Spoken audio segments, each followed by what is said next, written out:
प्रश्न दिया है, प्रश्न कह रहा है कि निम्नलिखित समूह के लिए सर्वश्रेष्ठ वेन आरेख का चयन करें। यानी हमें यहाँ पर तांबा, धातु और क्रिस्टोन का वेन आरेख बनाना है। ठीक है, तो वीडियो को रोक लीजिए और खुद से भी सोल्व करने की जरूर कोशिश करें और 10 में से कम 7 प्रश्नों का सही जवाब देने की कोशिश करें। ठीक है, अगर आपको नहीं आता है तो आप यहाँ पर वीडियो को ध्यान से देखिए, आपको मैं यहाँ पर शानदार सा तरीका बताऊंगा। तो देखिए, जब भी इस टाइप का प्रश्न पूछा जाएगा तो आपको सबसे पहले यहाँ पर ये देखना है कि देखिए शब्द हमें दिया है तांबा, फिर यहाँ पर धातु, फिर यहाँ पर क्रिस्टोन। तो देखिए इनका आपस में कोई संबंध है या नहीं है, हमें सबसे पहले तो ये देखना है। ठीक है, संबंध यानी कि इनका कोई रिश्ता है या नहीं है। तो देखिए यहाँ पर देखेंगे तो जैसे तांबा, तांबा किसका होता है? धातु का होता है, तो इसीलिए तांबा और धातु का तो रिश्ता है। यानी देखिए ये हमारा जो डायग्राम बना है ये किसका बन जाएगा? तांबा का बनेगा। अब देखिए हमने तांबा का बना चुके हैं। ठीक है, अब देखिए तांबे के अंदर कौन होता है? धातु होता है। तो हम क्या करेंगे? तांबे के अंदर धातु को बना देंगे, यानी कि ये हमारा धातु का डायग्राम हो गया है। ठीक है, समझ में आ चुका होगा। जैसे तांबे के अंदर कौन रहता है? धातु रहता है। तो हम देखिए यहाँ पर तांबे के अंदर देखिए ये हमारा तांबा हो गया है और ये हमारा धातु हो गया है। तो हम तांबे के अंदर धातु का डायग्राम बना दिए है। इसके बाद अब देखिए यहाँ पर हमारा बचा है क्रिस्टोन। तो अब देखिए इसका इनसे कोई संबंध है या नहीं है, हमें ये देखना है। तो क्रिस्टोन का ना तो धातु से संबंध है और ना ही तांबा से संबंध है, तो इसका डायग्राम अलग से बनेगा, यानी कि यहाँ पर इसका अलग बन जाएगा। तो इसका डायग्राम अलग बनेगा, तो डायग्राम कुछ इस टाइप से बन जाएगा। ठीक है, तो इस टाइप से ऑप्शन में देखेंगे तो ऑप्शन हमारे बी में दिया है, तो बी वाला हमारा यहाँ पर सही जवाब हो जाएगा। ठीक है, उम्मीद करता हूँ कि ये प्रश्न आपको समझ में आ चुका होगा और आपका भी प्रश्न ये सही रहा होगा। ठीक है, तो चलिए हम बढ़ते हैं प्रश्न 2 पे। अब दूसरे नंबर का प्रश्न दिया है, आपको सबसे पहले प्रश्नों को समझना है, फिर बाद में ही सोल्व करना है।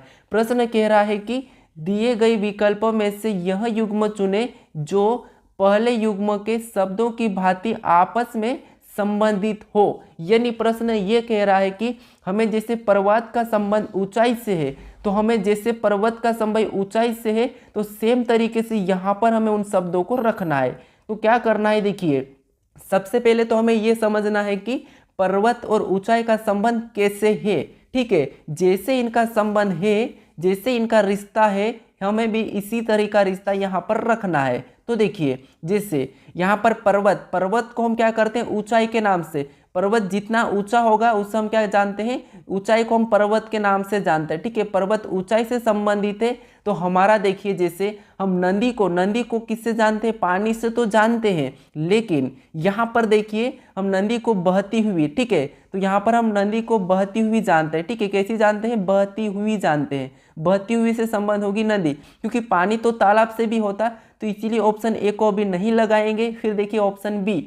अब देखिए यहाँ पर हम गुफा को गहराई से जानते हैं, ये बात तो सही है। ठीक है, अब देखिए हम ऑप्शन सी को देखेंगे, तो यहाँ पर घाटी को सुंदरता से तो नहीं जानते, तो इसीलिए ऑप्शन सी हमारा गलत होगा, क्योंकि घाटी को हम सुंदरता से नहीं जानते हैं। ठीक है, फिर देखिए यहाँ पर चांद और परछाई, तो चांद को भी हम यहाँ पर देखिए परछाई से नहीं जानते हैं, तो ये भी हमारा गलत हो जाएगा। अब देखिए इसमें करेक्ट हमारा कौन सा होगा? ऑप्शन बी वाला ही होगा, क्योंकि देखिए गुफा को हम गहराई से जानते हैं, लेकिन नदी को पानी से भी जानते हैं, लेकिन एक बात ये है कि मेन बात हमारे यहाँ पर नदी को हम बहती हुई से जानते हैं। ठीक है, तो इसीलिए यहाँ पर हमारा सबसे सटीक जवाब कौन सा होगा? ऑप्शन बी होगा, ना कि ए। तो ये भी ध्यान रखना, आपको परीक्षा में ऐसे प्रश्न फंसाए जाते हैं। ठीक है, क्योंकि यहाँ पर देखिए नदी में पानी होता है, ये मैं मानता हूँ, लेकिन पानी तालाब में भी होता है, और तालाब में कैसा होता है? ठहरा हुआ रहता है। तो इसीलिए हम यहाँ पर ऑप्शन ए को नहीं बल्कि ऑप्शन बी को लॉक करेंगे। ठीक है, तो ऑप्शन हमारा यहाँ पर बी वाला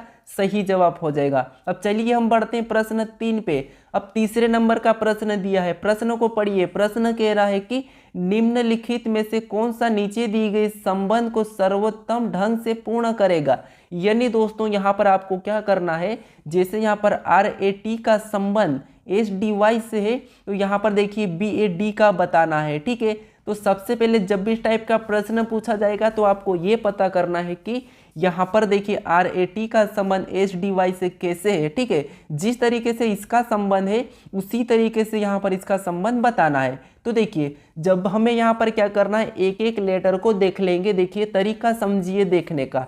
यहाँ पर देखिए आर से क्या लिखा है, एस लिखा है, यानी कि आर के बाद क्या आता है, एस आता है, यानी यहाँ पर +1 किया है, ठीक है, +1 किया है। अब देखिए यहाँ पर तो +1 हुआ है, फिर अगला देखिए यहाँ पर देखिए ए के बाद यहाँ पर क्या लिखा है, डी लिखा है, यानी ए हमारा 1 नंबर पे आता है और डी हमारा 4 पे आता है, यानी यहाँ पर क्या हुआ है, +3 हुआ है, ठीक है, यहाँ पर +3 हुआ है। अब देखिए यहाँ पर टी लिखा है और यहाँ पर वाई लिखा है, तो टी हमारा 20 पे आता है ABCD में और वाई 25 पे, यानी यहाँ पर क्या प्लस हुआ है, तो यहाँ पर +5 हुआ है, ठीक है।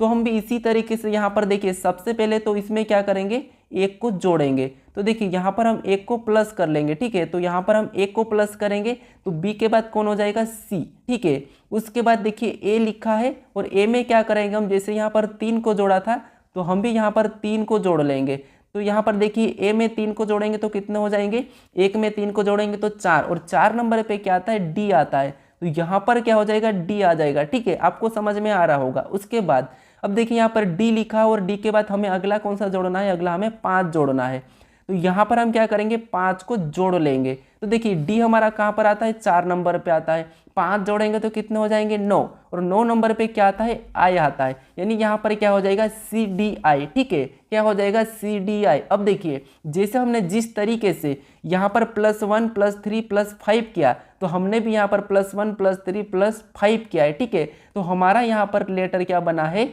CDI। ये हम ऑप्शन में देखेंगे CDI, तो ऑप्शन हमारे ए में दिया है, तो ऑप्शन हमारा यहाँ पर ए वाला सही जवाब होगा, ठीक है। तो आपको ये तरीका याद रखना है। अब चलिए हम बढ़ते हैं प्रश्न 4 पे।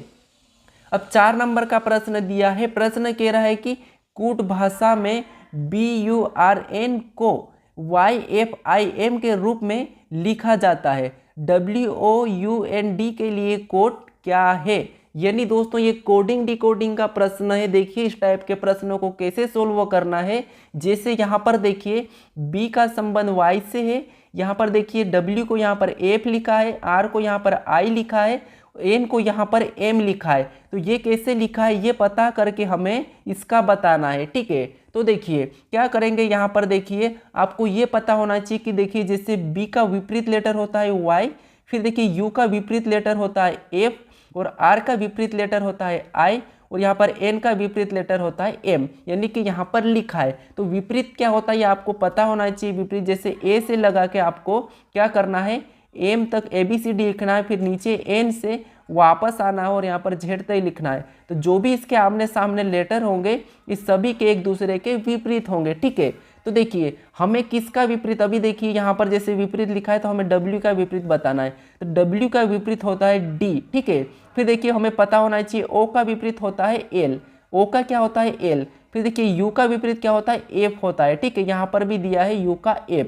अब देखिए N का विपरीत क्या होता है, तो N का विपरीत होता है M, फिर यहाँ पर देखिए D दिया है तो D का विपरीत W होता है। अब देखिए यहाँ पर देखिए हमारा लेटर क्या लिखा, हम देखिए जैसे इसने यहाँ पर विपरीत लिखा था तो हमने भी यहाँ पर विपरीत पता करा है, ठीक है।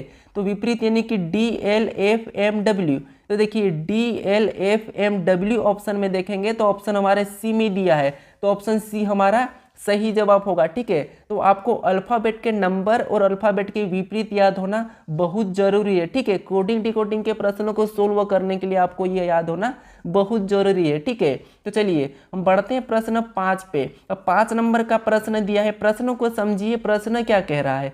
प्रश्न कह रहा है कि दिए गए विकल्पों में से असंगत को चुनिए, यानी दोस्तों यहाँ पर हमें असंगत का मतलब यानी असंगत यानी हमें क्या करना है, इन 4 विकल्पों में से, ठीक है, इन 4 विकल्पों में से एक विकल्प ऐसा है जो तीनों विकल्प से अलग है, तो वही हमें बताना है। तो देखिए यहाँ पर क्या करेंगे, हमें थोड़ा सा पता होना चाहिए कि मंगल क्या होता है, तो मंगल एक ग्रह होता है, ठीक है, मंगल एक ग्रह होता है। फिर देखिए यहाँ पर सूर्य एक तारा होता है, ठीक है, सूर्य को हम क्या कहते हैं, तारा भी कहते हैं, सूर्य ग्रह नहीं होता है। वरुण भी क्या होता है, तो वरुण भी एक ग्रह होता है, ठीक है, वरुण एक ग्रह होता है।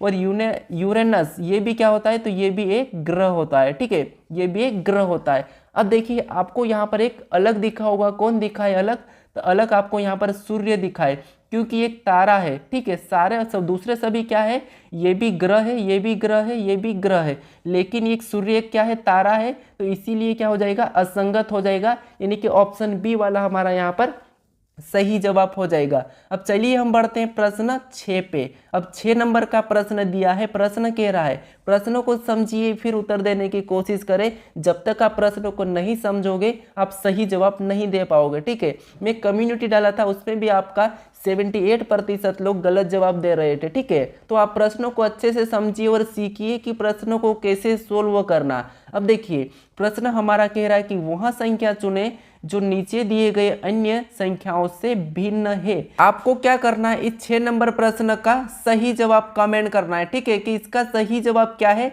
ये मुझे कमेंट करें। अब बढ़तम प्रश्न अगले पे, यानी कि 7वें नंबर का प्रश्न दिया है। प्रश्न कह रहा है कि दिए गए क्रम में अनुपस्थित संख्या का चयन करें। यानी दोस्तों जैसे यहाँ पर देखिए एक श्रृंखला चल रही है, यहाँ पर 1 से लिखा है 2, 2 से 6 लिखा है, फिर हमें रिक्त स्थान, फिर इसके बाद 120 और 720। तो ये संख्या कैसे लिखी जा रही है हमें ये पता करना है और यहाँ पर इसका सही जवाब देना है। तो देखिए सबसे पहले हम ये पता करेंगे कि 1 से 2 कैसे लिखा है। तो यहाँ पर हम अगर 1 का 2 गुना करते हैं तो यहाँ पर 2 लिखा है, फिर देखिए यहाँ से 2 से 6 लिखा है, यानी यहाँ पर देखिए 3 गुना हुआ है, ठीक है।